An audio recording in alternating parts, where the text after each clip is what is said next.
Sperm freezing ఎలా చేస్తారో ఎవరెవరు చేసుకోవచ్చు. నమస్తే, నేను మీ డాక్టర్ పద్మలత యారాసి, మాతృత్వ ఫర్టిలిటీ సెంటర్ ప్రొద్దుటూరు.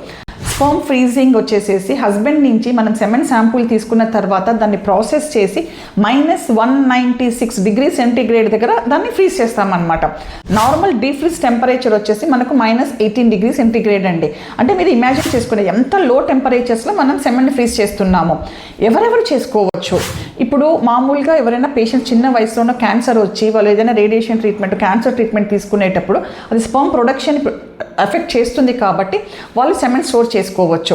అలాగే ఎవరైనా సరే ట్రీట్మెంట్ తీసుకుంటా ఉండి infertility treatment, IUI procedure, IVF procedure చేసుకునేటప్పుడు వాళ్ళు ఏదో అబ్రాడ్కి రావాల్సి వచ్చినప్పుడు సడన్గా, లేదా వాళ్ళు ఆ రోజు అందుబాటులో లేకపోవచ్చు ప్రొసీజర్ చేసే రోజు, లేదా వాళ్ళు ఆర్మీలో పనిచేస్తూ ఉండొచ్చు. ఇటువంటి వాళ్ళందరూ కూడా సెమెన్ స్టోర్ చేసుకోవచ్చు అండి.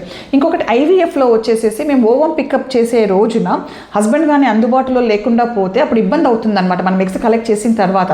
అందుకని ఐవీఎఫ్ చేసే వాళ్ళకు మనం ఐవీఎఫ్ చేసే కంటే ముందే ఒక శాంపిల్ స్టోర్ చేసి పెట్టుకుంటాం అనమాట.